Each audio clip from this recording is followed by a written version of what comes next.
श्रृंगार किया और लाला को देवड़ी पे छोड़ के चली गई। इतने में कन्हैया की दृष्टि पड़ गई कि बाबा नंद गैया मैया के खुर काले कर रहे हैं, सींग काले कर रहे हैं, गैया मैया को सजा रहे हैं, नहला धुला रहे हैं। तो छोटे बालक होते ना तो अपने बाबा को अपने पिता को देख करके एकदम दौड़ पड़ते हैं, चाहे वो कहीं से गिर जाए, चाहे लुढ़क जाए, चोट लग जाए। तो जैसे ही लाला ने देखा बाबा को, दूर से देखा और दूर से देख के एकदम छम छम गुटमन गुटमन भागे दौड़े और जल्दी जल्दी पार किए। रास्ते में गैया मैया का गोबर पड़ा था।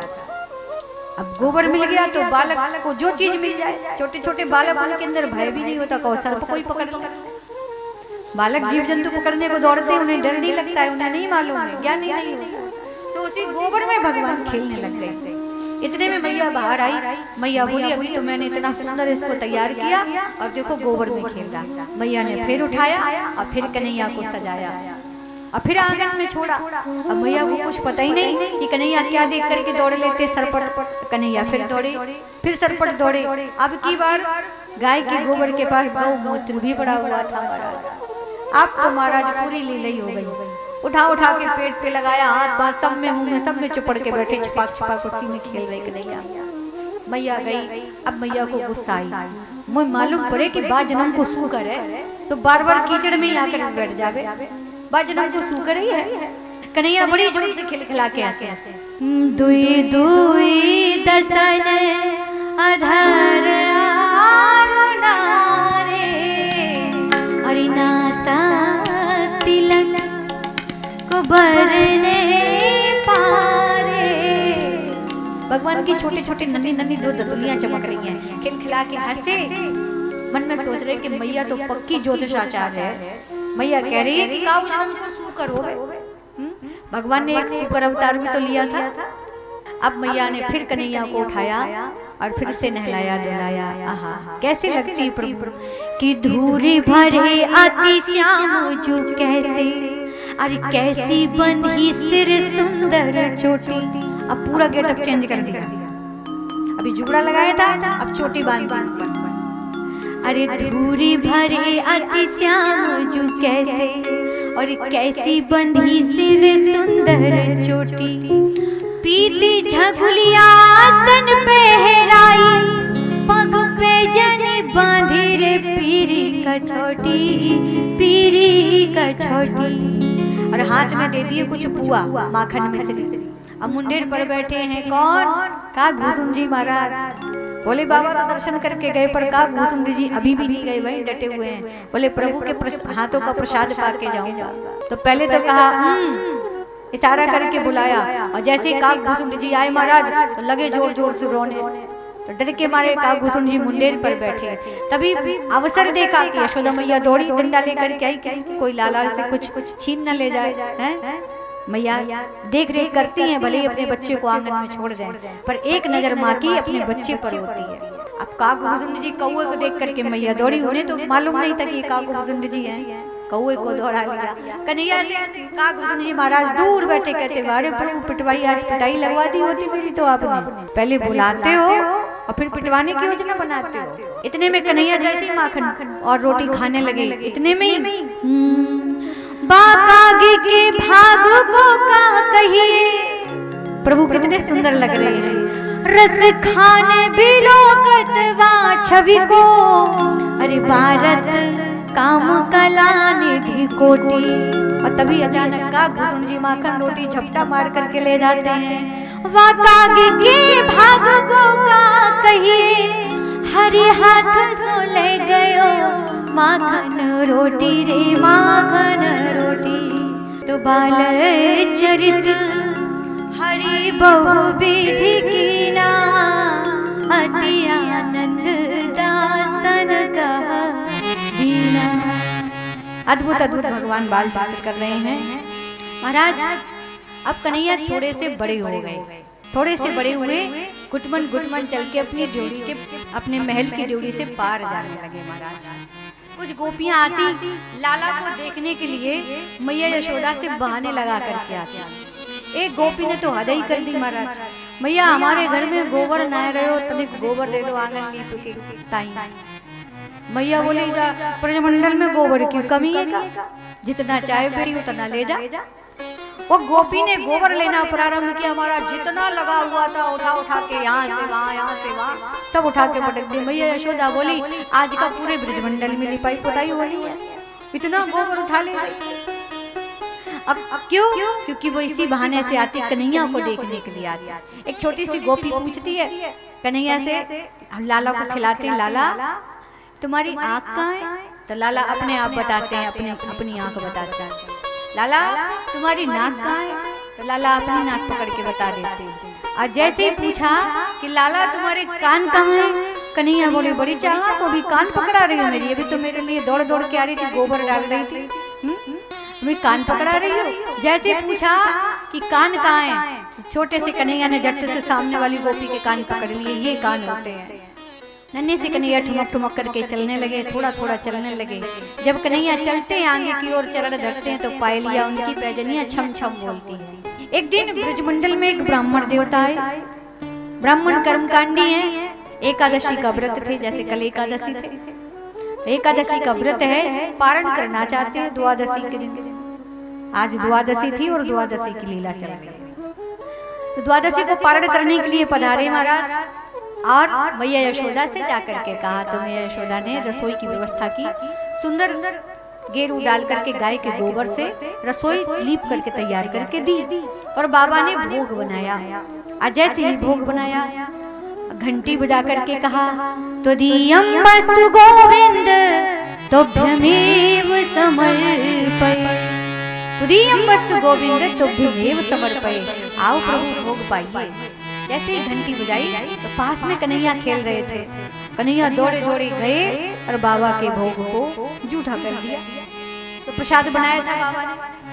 महाराज जैसे नेत्र खोला, नेत्र खोले उन्होंने तो देखा कि नंद को लाला हमारे प्रसाद को जूठा कर दिया। बाबा चिल्ला रही यशोदा अपने लाला को संभाल के रख, बरज के रख, देख मैंने कितनी मेहनत से ये प्रसादी बनाई और तुम्हारे लाला ने जूठी कर दी। मैया यशोदा आई, अरे ब्राह्मण देवता क्रोध न कीजिएगा, बच्चे हैं थोड़ा उद्दंड हो ही जाते हैं, मैं आपकी दोबारा से व्यवस्था कर देती हूँ। मैया यशोदा ने दोबारा से रसोई की व्यवस्था की। पास में कन्हैया खेल रहे थे, बाबा ने फिर प्रसाद बनाया और जैसे ही घंटी बजाई त्वदीयं वस्तु गोविंद तुभ्यमेव समर्पये, जैसे ही कहा कन्हैया फिर गए, फिर प्रसाद जूठा किया। अब बाबा को क्रोध आया, ब्राह्मण देवता बोले यशोदा ये तेरा लाला बड़ा दैताली है, अब तेरे नाम पारण नहीं करेंगे, हम जाएंगे। मैया अब मैया को भी गुस्सा आया, मैया बोली अब की बार तुमने हाथ लगाया ना तो मार मार के लाल करूंगी, तो इतना उद्दंड है। जल्दी में कन्हैया को लेकर के गई, अब द्वार में कक्ष में बंद करना चाहती है। जैसे ही कमरे में लेकर के गई, दरवाजा आगे पीछे हुआ तो एक तरफ की कुंडी चढ़ा दी सांकर, दरवाजा तिरछा हो गया तो खुला रह गया। दाऊ दादा बोले देख कन्हैया मैया बहुत परेशान हो रही है, काहे को परेशान कर रहा है, बाबा को भोग लगाने दे। कन्हैया बोले हम का भूखे मर रहे हैं, भूखे थोड़ी मर रहे हैं, बुलाएगा तो जरूर जाएंगे और नहीं बुलाएगा तो हम भूखे थोड़ी मर रहे हैं, बुलाया जाता है मुझे तो सम्मान के साथ, तब मैं जाता हूँ, भूखे थोड़ी मर रहे हैं। अब कन्हैया कान लगा करके सुन रहे, और जैसे ही द्वार अब की बनाई खीर, और जैसे ही घंटी बजाई त्वदीयं वस्तु गोविंद तुभ्यमेव समर्पये, दौड़े भागे कन्हैया गए और जाकर के पूरी थाल उठाई और उलट दी पलट दी। महाराज गरम सी खीर ठंडी करने के लिए वहीं ब्रज रज में पलट दी और कुछ उठा उठा करके अपने पेट पे चुपड़ी और कुछ भोग लगाने लगी। अब इतने में पंडित जी को और क्रोध आया, अब की यशोदा मैया नीम की हरी हरी से टकिया तोड़ के लाई, डंडी तोड़ के, हरी डंडी, रुक जा कन्हैया अब तेरी खैर। और कन्हैया बड़े बड़े नेत्रों से रो रही है और मैया से कह रहे हैं, बड़े बड़े मोटे मोटे आंसू गिरा रहे, मैया मेरा कोई दोष नहीं है, नहीं दोषी से पूछे मेरा माता, मुझे हर घड़ी पर यही है बुलाता, अरे ये भूला स्वयं को है माया में फंस कर, अरे मुझे जब बुलाता तो मैं क्यों ना आता, अरे मुझे जब बुलाता तो मैं क्यों ना आता। भीतर के नेत्र खुल गए पंडित जी के, कितनी बड़ी बात कर रहे तो जगदीश्वर है। कन्हैया बोले अब तो बाबा जी पंडित जी वही झूठी खीर उठा उठा करके मस्तक पे लगा लगा के पारे कन्हैया बोल गए कुकड़ू को अभी तो मैया से पिटवा दिए होते। तो बाल चरित हरि बहु विधि कीना अति आनंद दासन का इतने नटखट है कन्हैया। जो देखा मैया थोड़ी शांत हुई, प्रेम में गई, एक फिर विचित्र लीला कर दी। महाराज यमुना जी के तट पर जाकर के कन्हैया ने सोचा माखन मिश्री तो मैया खूब सवेरे सवेरे दे रही है और अभी लूटपाट भी करने वाले हैं, हम खूब लूट लूट के चुरा चुरा के खाएंगे। उसके पहले लाओ थोड़ा मैया से आनंद लिया जाए, मैया को अपने ऐश्वर्य लीला का दर्शन कराया जाए, कुछ ऐश्वर्य का दर्शन कराएं, क्योंकि अभी मैया नीम के डंडे लेके मुझे मारने आई थी, तो कुछ मैया को भी लीला दिखाई जाए। जैसी प्रभु श्री राम जी ने अपने अवतार के समय लीला की, वैसी लीला कर डाली हमारे ठाकुर जी ने। यहाँ पर क्या किया, भगवान क्रीड़ा करते हुए एक दिन ब्रह्मांड घाट पर गए और माटी का इतना बड़ा डेला उठाया, अपने मुख में रख दिया, ब्रजरज की महिमा को प्रदर्शित करने के लिए, ब्रजरज की महिमा को समझाने के लिए उस ब्रजरज के डेला को कन्हैया ने अपने मुख में धर दिया। और दाऊ दादा ने देख लिया, दाऊ दादा ने कहा कन्हैया तेरे मोड़े में काय। अब कन्हैया अपना मुंह बंद करो, अरे मोड़ो खोल, बोल ही नहीं रहे हैं और साहूकार बन रहे हैं, हम जैसे कुछ नहीं जानते। कन्हैया अपना मुंह खोल, अपना मुंह खोल के दिखा, तूने मिट्टी खाई? क्या करता है? अभी मैया से शिकायत करूंगा जाके कि कन्हैया ने मिट्टी खाई, तुम तो झूठ बोल वो सीख गए हो। अभी देख तेरी मैया से शिकायत करता हूँ जाके। चल मैया तो पकड़ के ले गए। कृष्णोमृदं भक्षित्वा कन्हैया ने मिट्टी खाई, मैया लाला ने मिट्टी खाई। अब मैया बोली, मैया घबराए गए, बोले अभी तक तो ये माखन मिश्री की शिकायत मिलती थी कि माखन का मटका लुढ़काए दे, कहीं माखन खा ले, कहीं माखन फैला दे। अब ये नई शिकायत आई है, आज ये मिट्टी खा रहा है तो कल को पुड़िया खाएगा। हाँ, ऐसा ना हो कि फिर कल से पुड़िया पुड़िया चलने लग जाए। मैया बोली लाला अपना मोड़ो दिखा, तेरे मुंह में कहा है? कन्हैया बोले मैया ये सब ग्वाल वाले एक नंबर के झूठ है, सब झूठ बोल रहे हैं। मैंने मिट्टी नेकौना खाई, मैंने मिट्टी नेकौना खाई। फिर तो विश्वास ना हो तो फिर मेरे मोड़ो खोल के देख ले। वो डेला कन्हैया गटक गई एक सांस में, ना विश्वास हो तो मेरे मोड़ो खोल के देख ले। अब कन्हैया सोचे मुख में तो मट्टी है और मैया के हाथ में सांटी है। भाई ढीला तो गटक गई लेकिन मुंह में थोड़ी तो रह ही गई ना रज। बोले मुख में माटी है, मैया के हाथ में सांटी है। तो महाराज मुख खोलते ही, जैसे ही मुख को खोला, भगवान ने अपने ऐश्वर्य का दर्शन कराया। एक विराट महाराज ब्रह्मांड का दर्शन करा दिए ठाकुर जी। बड़े बड़े पहाड़, नदियां, पर्वत महाराज। और मैया अपने आपको भी लाला के मुख में देख रही है कि एक यशोदा मैया, एक नंद भवन, और ऐसी संटी लिए मैया लाला के मोड़े में भी खड़ी है। और जो मैया ने देखा बड़े बड़े पहाड़ पर्वत, इतनी बड़ी बड़ी फैक्ट्रियां चल रही हैं, लाला के मोड़े में तो गजब की फैक्ट्री चल रही है, इतने बड़े बड़े दृश्य। मैया का तो सर ही चकरा गया महाराज। मैया समझ गई रे ये तो साक्षात नारायण है। माँ को चक्कर आया तो दिख रहा निज मात ही, अद्भुत रूप अखंड, राम राम प्रतिलागे, कोटि कोटि ब्रह्मांड। बोलिए भक्तवत्सल भगवान की, बोलिए गोविंद भगवान की। मैया तो बेहोश ही हो गई, थर थर कांप गई, भयभीत हो गई। जो हाल उधर कौशल्या मैया का हुआ वही यशोदा मैया की स्थिति हो गई। तो भगवान ने तुरंत ही माया का पर्दा डाला और उस सारी लीला को विस्मरण करा दिया यशोदा मैया। और बड़े हुए, कन्हैया के मित्र बन गए। कन्हैया बाहर खेलने जाने लगे। एक दिन मधुमंगल श्री रामा खेलते खेलते महाराज जैसे कन्हैया पर दाम आता, और जो ही शाम के 5 बजे थे, यही टाइम हो रहा था, कन्हैया निकल लेते। देख मेरी मैया मुझको बहुत डांटेगी, शाम हो गई है, हम कल खेलेंगे, आज जान दो। जैसे कन्हैया पे दाम आए वो कन्हैया बहाना बांध के निकल लेते। आज मधुमंगल ने पकड़ लिया, कन्हैया तुम बड़े बहानेबाज हो, बड़े लीलाधार हो, आज अपना दाम चुका कर ही जाओगे, नहीं तो जाने नहीं देंगे। आज तुम्हें घोड़ा बनना पड़ेगा। कन्हैया बोले ना बनूंगो। सीता माँ कहता बनना पड़ेगा, दाम चुकाना पड़ेगा। धक्का मुक्की हुई, इतने में मधुमंगल गिर पड़ा। मधुमंगल जैसे गिरा, जोर जोर से रोने लगा। तुम लोग अपना दाम चुकाने के लिए लड़ते हो और गिर हम जाते, देखो कर लिए, इधर चोट लगी, आज इधर चोट लग गई। कन्हैया बोले चोरे माखन मिश्री न पावे, सूख सूख के पापड़ जैसा हो गया, फूक मार दो तो उड़ जाए। और फिर रो रो के कहता है कि हम ही गिरे थे कल, हम ही गिरे थे परसों, तेरी माँ मैया तो को माखन मिश्री ना देवे। मधुमंगल सूखा समन बना के कहता अरे कन्हैया कैसी बातें करे, माखन मिश्री हमें, अरे सपने में भी नहीं है। तुम्हारी मैया तुम्हें पाने को तब भी देती है, हमें तो भैया सपने में देखने तक को सपने में भी नहीं मिलते। बोली क्यों? बोली मथुरा का जो मोटा राजा है ना, मोटा भाई, वो मोटा हट्टा कट्टा पहलवान राजा, खा खा के पहलवान हो गया मोटा तगड़ा, उसका सख्त आदेश है कि कोई भी ब्रजरस का ब्रजगोरस का पान नहीं करेगा, इसलिए हमारी मैयाएं तो हमें देखने तक को नहीं देती। कन्हैया बोले ऐसी बात है? बोले हाँ कन्हैया ऐसी बात है। तो एक काम करो, जब अपना अधिकार मांगने से नहीं मिलता तो अपना अधिकार छीनेंगे। भगवान ने तुरंत एक मीटिंग बैठाई और एक मंडली बनाई, बाल गोपाल चौर विद्या प्रसार मंडल। आज से मांगने पर नहीं मिलेगा तो हम छीन झपट के खाएंगे। हम ब्रजवासी गैया की सेवा करें, गैया मैया को चारा डालें, उनकी सेवा शुश्रूषा करें और गोरस का पान करें। मथुरा का राजा नहीं, ये तो अन्याय है, हम ऐसा कदापि नहीं होंगे। कहाँ से शुरुआत करें? ये बालक होते ना श्रोताओं, कि सबसे पहले अपने घर से ही शुरुआत करते हैं, अपने घर से प्रारंभ किया। आज तक तो यशोदा मैया कन्हैया को सुलाती थी, आज कन्हैया मीठी मीठी बातें कर रहे हैं।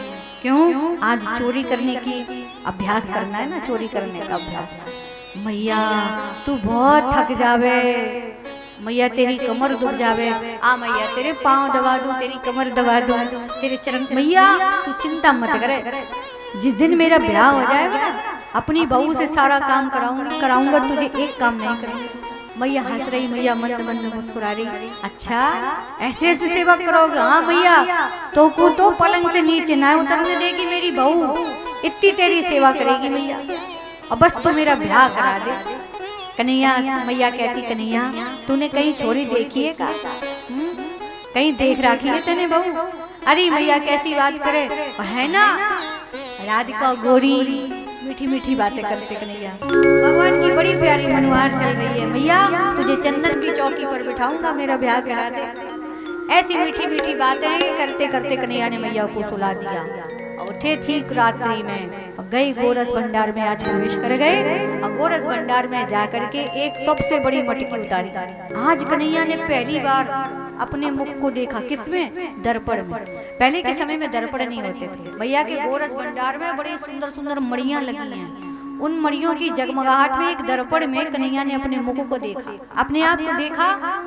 है ये कौन है? अब कन्हैया जैसे जैसे काम करते वैसे वैसे उनका प्रतिबिंब काम कर रहा। अरे ये तो मैं ही लग रही हूँ, पर मैया तो मोते कभी करिया है, कलुआ है, बलुआ है, कारो है, कलूटो है, मैं तो बड़ो सुंदर हूँ। कन्हैया अपने आप के ऊपर ही मोहित हो जाते हैं। सोच कर देखो, भगवान स्वयं अपने ही ऊपर मोहित हो जाते हैं, इतने सुंदर है मेरे प्रभु। तो संसारवासी ये भक्त मोहित हो जाए तो कौन सी बड़ी बात है? त्रिलोकी की सुंदरता जहाँ फीकी पड़ जाए महाराज। कन्हैया कहते मैं तो बड़ो सुंदर हूँ। इतने में एक मटकी को उठाया और उसमें दोनों हाथ एक साथ डाल लिए। इतने में खुसर फुसर सुन करके मैया आ गई। खुसफुस की आवाज सुनी, मैया बोली चोरे कन्हैया कहाँ है रहे हो? अब कन्हैया चुप एकदम। अब क्या करें? और मटकी से कह रही छोड़ दे री, मैया आ गई, कब मरवाएगी कब पिटवाएगी, छोड़ दे री छोड़ दे री। अब दोनों हाथ की मुट्ठी बंद की है मक्खन को पकड़ के। अब सीधे नहीं करेंगे तो निकलेगी कैसे? अब वो गोल गोल घूम रही, मुट्ठी खोलते नहीं भगवान। कन्हैया से मैया पूछती चोरे कन्हैया कहाँ रहे हो? अरे मैया देखना तेरे माखन में कितनी सारी चीटियां पड़ गई, मैं ये चीटी निकाल रहा था कि इस मटकी ने मेरे को पकड़ लिया है, मटकी छोड़ती नहीं। मैया कहती अच्छा मटकी भी कहीं पकड़ती है, दिखा तो जरा कैसे पकड़ी। कन्हैया बोले देख मैया ऐसे पकड़ रखो। माँ बोली तो इसमें से हाथ तो निकाल, सीधा हाथ कर। हाथ बाहर किया। अच्छा कन्हैया अगर तू चीटी बीन रहा था तो ये मक्खन तेरे मुंह में कैसे गया? अरे मैया तो ना मालूम, एक बड़ी मोटी चीटी थी, वो सीधी निकली, चलते चलते चलते चलते मेरे मुंह के पास आई बस जैसी मुंह के पास आई मैंने हटाई, इतने में मक्खन लग गया। मीठी चिकनी चुपड़ी बातों में मैया को कन्हैया ने फंसा लिया। कन्हैया चोरी करने में सफल हो गए। पूरे ब्रिजमंडल में महाराज धावा बोल दिया कन्हैया ने। एक गोपी गई हुई थी जमुना तट जल भरने के लिए। जमुना जी गई, मटके पर मटका इतना जल भर के ला रही है और कन्हैया ने मौका देख करके उसके घर में प्रवेश कर लिया। कन्हैया खिड़की के रास्ते से घर में कूद गए। कुछ ग्वाल वालों को एक के ऊपर एक घोड़ा बना कर कन्हैया चढ़ गए और कन्हैया खिड़की के रास्ते से घर में कूदे। और जैसे घर में कूदे महाराज जितने माट मटके रखे थे सब उतार लिए और खूब पाया बंदरों को भी खिलाया, बंदरों को लुटा दिया महाराज।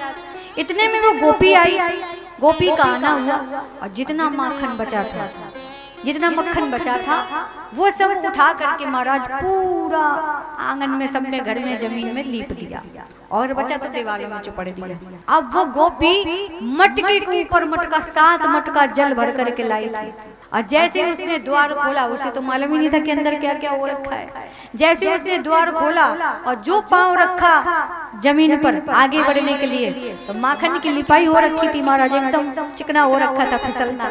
जैसे पांव रखा महाराज बिना ब्रेक की गाड़ी सीधी और वे सारे मटके धड़ाम एक एक करके सब फूटते चले गए। अब मक्खन में पानी का हो गया मिश्रण। अब वो गोपी गिरे और उठे उसी में महाराज झमाझम पूरी होली हो गई महाराज। जिस किसी के घर में अगर माखन नहीं मिलता तो कन्हैया अपने मुंह को नाक को सुकोड़ करके कहते हे प्रभु ये घर है कि मटका मरघट है, घर है कि मरघट। कहते कि उस घर के चूल्हे में बैठ करके गाना गा देते। जानते हो गाना कैसे कहते हैं? उसके चूल्हा में बैठ करके भगवान गाना गा देते। हम नहीं कह रहे, कथा में लिखा है जिसके घर में माखन नहीं मिलता। एक गोपी सो रही थी। एक गोपी के चोटी को खाट के पाट में बांध दिया और कान में कह दिया हवा। अब वो गोपी भड़बड़ा करके उठी, घबरा के जैसे उठी महाराज तो कुएं में गिरी होती मैं खटोला के। वो गोपी कहती अपने आप को संभालते हुए, अब बात उलट पुलट हो गई। मैया मैं वैसे तो बिल्कुल ना आती, देखो आप कहती हो कि मेरे लाला ने कितना माखन चुराया, मैं तेरे लाला का हिसाब किताब करने आऊंगी। तेने मुझे ऐसे समझ रखो मैं इतनी गिरी हुई हूँ का, तेरो लाला मेरो लाला ना है का? अगर माखन खाए तो मैया बोली तो फिर बात क्या है, फिर रोज रोज उधाना देने आती है। देख मैया बात ऐसी है, आराम से बैठ के खावे हैं, प्रेम से पावे। कन्हैया बोली रुक रुक, तेने का मुझे भिखमंगा समझ रखा? मैं कोई भिखमंगा हूँ जो तेरे घर माखन मांगने आऊंगा? और पीछे से सिंह दिखाते। गोपी कहती आज बात बनने वाली नहीं। बोल भक्त वत्सल भगवान की। इस प्रकार भगवान ने माखन चोरी की लीला करके सब ब्रजवासियों को आनंदित किया। ये गोपियां स्वयं चाहती हैं कि भगवान उनके घर में माखन चुराने आए। उलाहना तो एक बहाना है, इस बहाने से भी वो कन्हैया को देखने जाती है।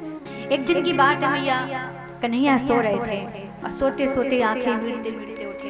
इधर मैया यशोदा एकदा गृहदासी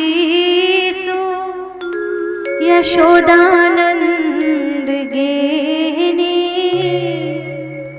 कर्मांतरे नियोक्तासु निर्ममंथ स्वयं दधि यानि यानि गीतानि तद्बाल चरतानि च दधि निर्मंथने काले स्मरन्ति तान् गायत् एकदा गृहदासीषु